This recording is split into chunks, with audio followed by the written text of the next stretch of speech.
तो स्टूडेंट्स, आज की क्लास में हम ऐसे क्वेश्चन को समझने की कोशिश करेंगे। हालांकि लास्ट क्लास में हमने समझ लिया था कि किस तरह से ऐसे क्वेश्चन को समझना चाहिए। तो आज हम थोड़ा एक्सरसाइज करेंगे ऐसे क्वेश्चन को समझने की। तो मैं आप लोगों से क्वेश्चन पूछूंगी। स्टूडेंट्स आज बहुत कम आए हैं, एनीवे जितने आए हैं वो लोग करेंगे। तो पहला क्वेश्चन है, Chinese economic policy in countries bordering India. तो सबसे पहले मैं अंजुल से बात करती हूँ। अंजुल, जो क्वेश्चन मैं पूछती जा रही हूँ उसका जवाब देते जाना, ठीक है? सबसे पहली चीज, आप अच्छे से क्वेश्चन को पढ़ो, हिंदी भी पढ़ो इंग्लिश भी पढ़ो। फर्स्ट ऐसे क्वेश्चन इंग्लिश हिंदी दोनों पढ़ो। अब मुझे बताओ कितने शब्द है, मैं इंग्लिश की बात कर रही हूँ, कितने शब्द हैं ऐसे क्वेश्चन में? Madam 6 words. टोटल 6 वर्ड्स है। 1 2 3 4 5 6 7 वर्ड्स है अगर हम एक 7 वर्ड्स। ले लें, ठीक है? अब मुझे बताइए कि इस ऐसे में क्या आपको सभी वर्ड का मतलब पता है? चाइनीज का मतलब पता है ऑब्वियसली, जी मैडम। इकोनॉमिक जी मैडम। पता है, पॉलिसी मतलब पता जी। है, कंट्री बॉर्डरिंग इंडिया, सभी का मतलब पता है। अब जी मैडम। इसमें आप मुझे की कंपोनेंट निकाल के बताइए, कौन सा उसमें की वर्ड है अंजुल? मैडम, दो वर्ड है, इकोनॉमिक पॉलिसी और bordering. Madam, countries bordering. Chinese economic policy और बॉर्डरिंग इंडिया, ये इंपॉर्टेंट है या कुछ और? अच्छे से देखिए, बहुत इंपॉर्टेंट।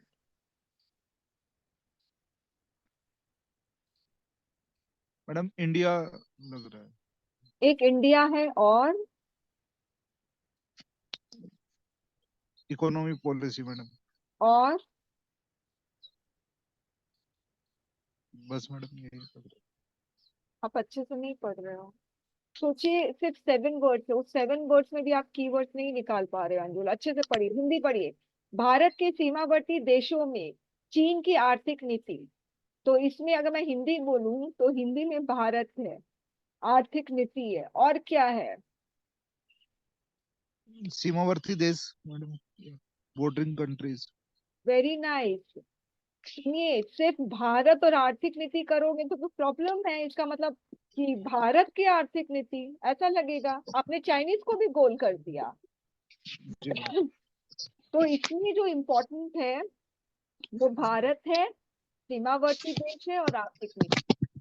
अब मुझे आप बताइए कि इसमें जनरल की कंपोनेंट कौन सा होगा और स्पेसिफिक की कंपोनेंट क्या होगा?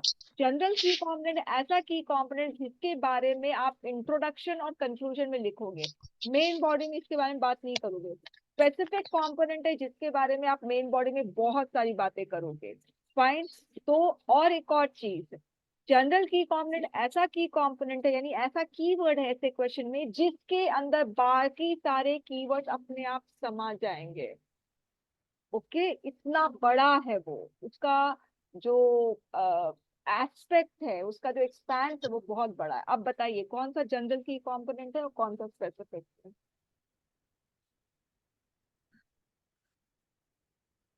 मैडम, जो स्पेसिफिक है वो बॉर्डरिंग कंट्रीज होगा। जो स्पेसिफिक है वो बॉर्डरिंग कंट्रीज या बॉर्डरिंग इंडिया? मतलब मैडम, जो इंडिया के बॉर्डर में कंट्रीज हो गए, अफगानिस्तान, श्रीलंका, बांग्लादेश, ये। हाँ, तो वो जो अफगानिस्तान श्रीलंका बांग्लादेश वो स्पेसिफिक हुआ। ओके। और जनरल फिर क्या हुआ? जनरल होगा मैडम, इंडिया, चाइना। नहीं, चाइना कैसे होगा? इंडिया होगा। इंडिया जी। के अंदर बॉर्डरिंग कंट्री समा गया, जी मैडम। समा गया ना? और इंडिया के अंदर ही चाइना का इकोनॉमिक पॉलिसी समा गया। फाइन। अच्छा, तो अब देखिए, जो स्पेसिफिक है वो आपने बोला सीमावर्ती देश है, तो सपोज मान लेते हैं बांग्लादेश। फाइन। तो आप बांग्लादेश के बारे में क्या लिखोगे? अब आपको पता चल गया स्पेसिफिक कंपोनेंट सीमावर्ती देश है, तो उस सीमावर्ती देश में मैंने एक बांग्लादेश ले लिया, तो बांग्लादेश के बारे में आप क्या लिखोगे? मैडम, अपनी बांग्लादेश के बारे में जो चाइना का इन्वेस्टमेंट है बांग्लादेश में और उसकी वेरी नाइस। इकोनॉमी। अब सुनो, अब सुनो। तो आपका स्पेसिफिक कंपोनेंट है सीमावर्ती देश, और उस सीमावर्ती देश में चाइनीज की इकोनॉमिक पॉलिसी क्या है? Got it? जी मैडम। अंडरस्टूड? तो स्टूडेंट्स ऐसे समझना है। तो आपको सारे नेबरिंग कंट्रीज न लेकर, टिपिकल टिपिकल नेबरिंग कंट्रीज है जिसमें बहुत ज्यादा चाइना का इन्वेस्टमेंट हो रहा है, जैसे पाकिस्तान है, बांग्लादेश है और इंडिया, सॉरी श्रीलंका, ये तीन, क्योंकि देखिए 300 वर्ड में आप सब कुछ नहीं लिख सकते। अब सुनिए, अब आपने जब आप कंटेंट सिलेक्ट करते हो, तो सिलेक्ट करोगे तो अच्छा मैं ये 3 कंट्रीज ले लेता हूँ, और उसका उसका इकोनॉमिक, फिर चाइना का क्या इकोनॉमिक पॉलिसी है उस कंट्री में, ये मुझे बताना। मगर उसमें एक चीज बिल्कुल मत भूलना कि सारी Chinese economic policy in different country, जो नेबरिंग कंट्रीज है, इंडिया पे क्या इम्पैक्ट आ रहा है, वरना बॉर्डरिंग इंडिया नहीं होता। एक लाइन में आपको इम्पैक्ट बताना, बांग्लादेश में कोई इन्वेस्टमेंट कर रहा है, उस इन्वेस्टमेंट की वजह से इंडिया पे क्या इम्पैक्ट आ रहा है, या चाइना का क्या मोटिव है, दैट इज वेरी इंपॉर्टेंट। तो इसका आंसर आप लोग जरूर से देखना। फाइन, चलिए अब हम, प्रणव क्लास खत्म होने के बाद आप मुझे याद दिलाना कि आपका मुझे 2017 वाला चेक करना आंसर, ठीक है? अच्छा, ओके। अब प्रणव आप ही आंसर करिए। नेक्स्ट है, urbanisation is hazardous to human health. शहरीकरण मानव स्वास्थ्य के लिए हानिकारक है। अब प्रणव आप इसमें से सबसे पहले जो जो क्वेश्चन पूछे उसका आंसर करेंगे, कि इसमें आपको कौन सा कितने वर्ड्स हैं इसके अंदर, पहले ये बताइए। Ma'am 6 words. 6 वर्ड्स है। अब मुझे ये बताइए कि इसमें सारे वर्ड्स का मतलब पता है? Yes ma'am. Very nice. अच्छा, अब मुझे बताइए इसमें जनरल की कंपोनेंट कौन सा है, स्पेसिफिक की सबसे पहले की कंपोनेंट्स कौन सा है ये बताइए, बाद में जनरल और इसके बारे में बात करेंगे। की कंपोनेंट्स कौन से हैं? एक है मैम हजार्डस, हजार्डस, ठीक है। Second human health, human health, very nice. और एंड एक अर्बनाइजेशन। वेरी नाइस, ठीक है। अर्बनाइजेशन, हजार्डस और ह्यूमन हेल्थ। अब इसमें से आपका स्पेसिफिक की कंपोनेंट कौन सा है, जनरल की कंपोनेंट कौन सा है? मैम स्पेसिफिक वाला अर्बनाइजेशन हम्म, और देखिए जनरल वाला ह्यूमन हेल्थ। सुनिए, एक चीज ध्यान रखना, जनरल, एकदम ध्यान से सुनो। जनरल की कंपोनेंट ऐसा है जिसके अंदर उस ऐसे क्वेश्चन का बाकी की कंपोनेंट समा जाए इसके अंदर, याद रखना, उसके अंदर इंक्लूड हो जाए, वो होता है जनरल की कंपोनेंट। और जनरल की कंपोनेंट के बारे में आप इंट्रोडक्शन या कंक्लूजन में लिख सकते हो, ठीक है? अब ध्यान से देखो इसमें कौन सा ऐसा की कंपोनेंट है जिसका वाइड एरिया है, बहुत ब्रॉड एरिया है। अब बताइए, जिसके अंदर वो समा जाएगा।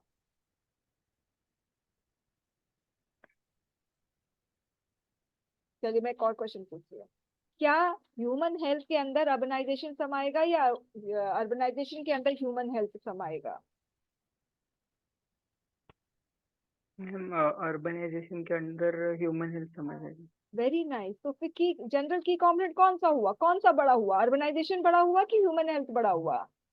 अर्बनाइजेशन। Very nice. तो अर्बनाइजेशन जनरल की कंपोनेंट है जिसके बारे में आप इंट्रोडक्शन में बता सकते हो, और फिर आगे चल चल के ह्यूमन हेल्थ स्पेसिफिक कंपोनेंट है उसके बारे में आपको बताना है। Okay ma'am. अब इसमें साफ साफ लिखा है कि अर्बनाइजेशन हजार्डस की ह्यूमन हेल्थ, ये नहीं बोल रहा है कि urbanisation is leading to positive effect on human health, ऐसा कुछ नहीं बोल रहा है, साफ बोल रहा है ये ऐसे क्वेश्चन की हजार्डस है, यानी हानिकारक है। तो आप इंट्रोडक्शन में ऑर्गेनाइजेशन के बारे में बताओगे। जो स्पेसिफिक कंपोनेंट है हर हालत में आपको सेकंड पैरा में इसको एक्सपोज करना है। अगर फर्स्ट पैरा में करना चाहते हो तो कम से कम फर्स्ट लाइन में स्पेसिफिक कंपोनेंट के बारे में नहीं बताना, सेकंड थर्ड फोर्थ लाइन में बता सकते हो, मगर कोशिश करो कि सेकंड पैरा में तो पक्का पक्का बताना है स्पेसिफिक कंपोनेंट के बारे में। फाइन। और तुरंत फिर अर्बनाइजेशन का क्या क्या इफेक्ट है ह्यूमन हेल्थ पर, वो आपको बताना है। तो अर्बनाइजेशन का सबसे बड़ा जो आउटकम है, बहुत नेगेटिव आउटकम है, वो है स्लम ड्वेलिंग। तो जो स्लम ड्वेलर्स है या स्लम ड्वेलिंग्स है, उसके वजह से ह्यूमन हेल्थ पे क्या इफेक्ट पड़ रहा है, आप वो आराम से बता सकते हो। सैनिटेशन है, ये है, पोल्यूशन है। तो आप 3 पैराग्राफ लो, स्लम ड्वेलिंग्स लो, पोल्यूशन लो, और एक चेन्नई में जो प्रॉब्लम हो रही है वो ये हो रही है कि जितने भी छोटे छोटे रेजर्वॉयर्स थे, है ना, छोटे छोटे जो वाटर बॉडीज थे, वो खत्म हो गए। तो इसकी वजह से अब क्या हो रहा है, वो वाटर बॉडीज क्या करता था, जो भी रेन एक्यूमुलेट होता था उसको एब्जॉर्ब कर लेता था। मगर अब वो वाटर बॉडीज खत्म हो गए हैं, तो अब रेन क्या है, वो पूरे सिटीज में घुस रहा है। तो उसकी वजह से ह्यूमन हेल्थ पे क्या प्रॉब्लम हो रही है। तो ये तीन तीन इश्यूज लो, अर्बनाइजेशन, 3 इफेक्ट लो अर्बनाइजेशन का ह्यूमन हेल्थ पे। और वो बस 3 पैराग्राफ लो, उस तीनों पैराग्राफ में एक एक पैराग्राफ में एक एक इशू के बारे में बताओ और कंक्लूड कर दो। और जब कंक्लूड करोगे तो दोनों को कनेक्ट करके करोगे। फाइन। अब हम एक और ले लेते हैं स्टूडेंट्स, फिर हम आगे बढ़ेंगे, बेटर रहेगा।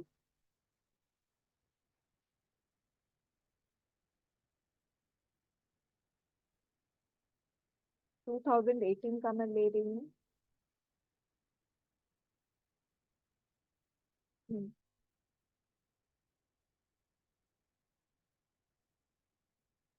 ओके, मेघा आप बताइए। फर्स्ट वाला तो हमने बहुत अच्छे से किया है। हाँ, अब मैं सेकंड वाले पे आ रही हूँ। पहले मेघा अच्छे से इसको पढ़ो, हिंदी पढ़ो, इंग्लिश पढ़ो।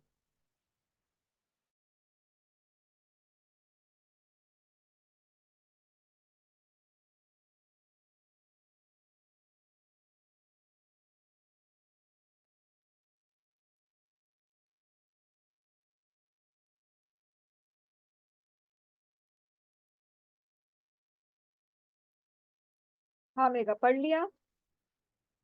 अब मुझे बताइए कितने शब्द है इसमें। मैम 9। हाँ, काफी, जितना लंबा ऐसे क्वेश्चन होता है इतना प्रॉब्लम वाला है। अब उसमें मुझे बताइए कीवर्ड्स कौन से, अभी मैं जनरल और स्पेसिफिक के बाद, अच्छा मुझे ये बताइए कि सारे वर्ड्स का मतलब पता है आपको। एक को एक का मतलब नहीं पता इसमें। किसका मतलब। मायोपिक। ऊपर हिंदी दिख रहा है, हाँ मैम, उसमें भी समझ नहीं ये समझ में आ गया।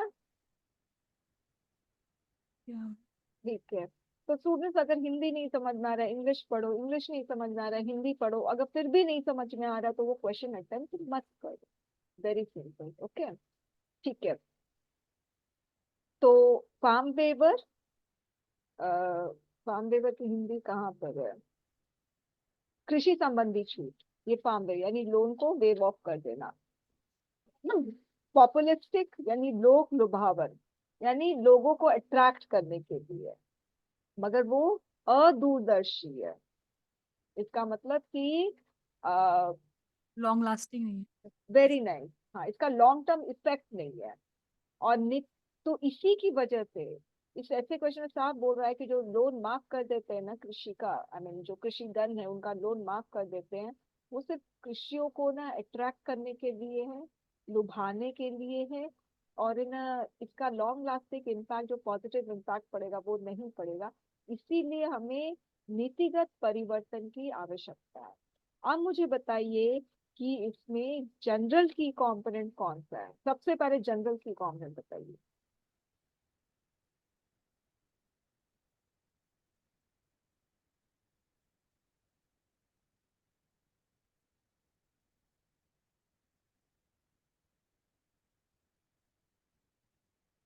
समझ में आ रहा है।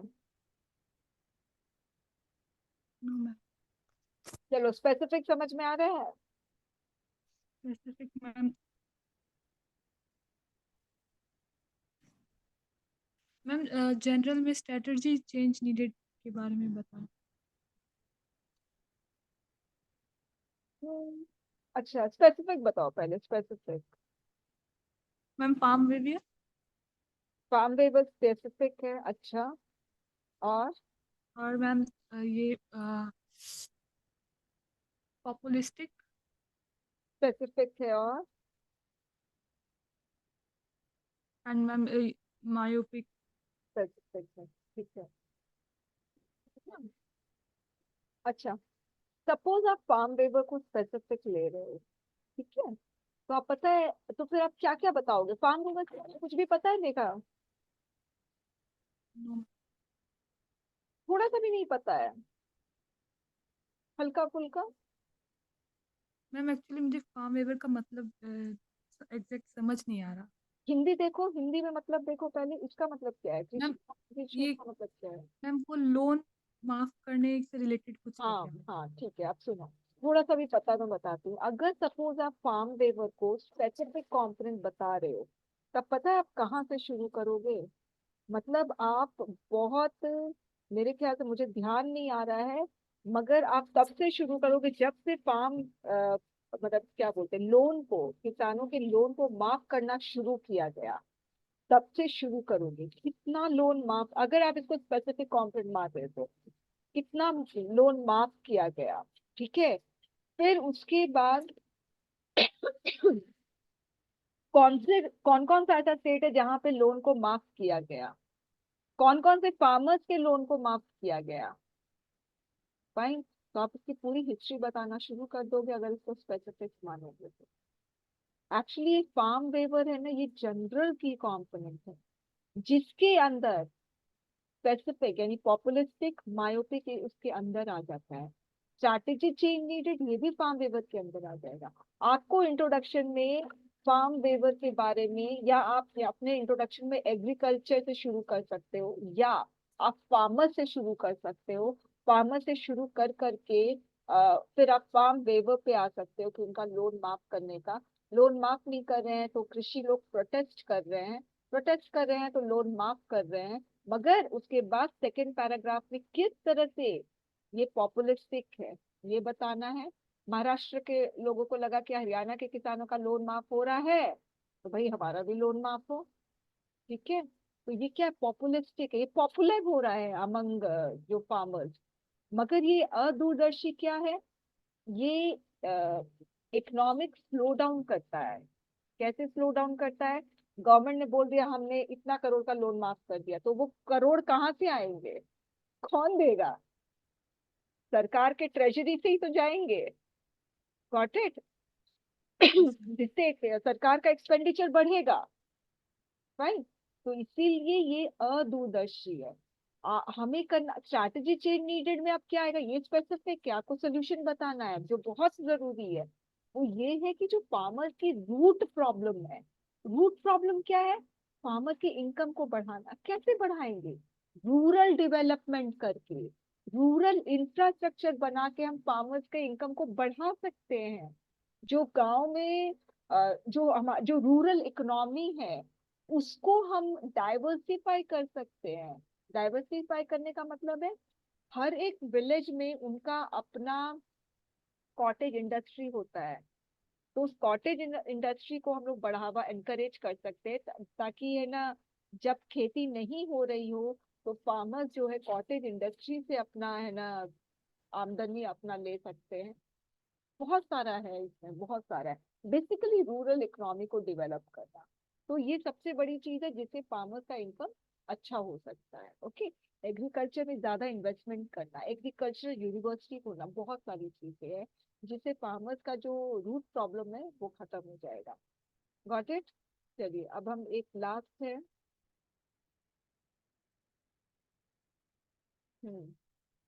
तरुण, आप बताइए।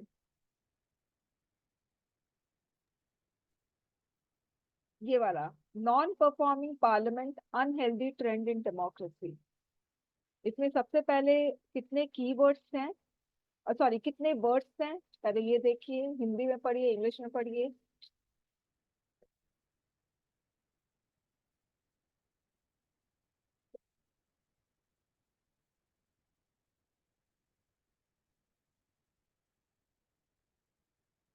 कितने वर्ड्स है तरुण? मैम 7। 7 वर्ड्स है। इसमें कीवर्ड्स कौन से हैं?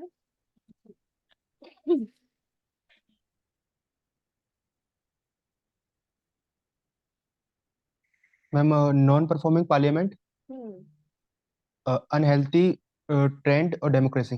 Very nice. अच्छा, इसमें सबका मतलब पता है आपको? हाँ मैम। Very nice. अब इसमें जनरल की कंपोनेंट कौन सा है, स्पेसिफिक की कंपोनेंट कौन सा है?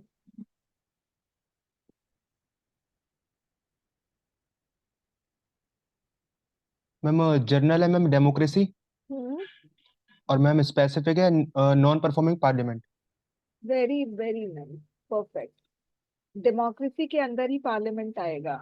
ओके, तो डेमोक्रेसी बहुत एक्सपेंसिव है, पार्लियामेंट बहुत छोटा सा हिस्सा है एक डेमोक्रेसी का। ठीक है, जैसे जैसे farm waiver, populistic, myopic, strategy change, ये सारा हिस्सा है फार्म वेवर का।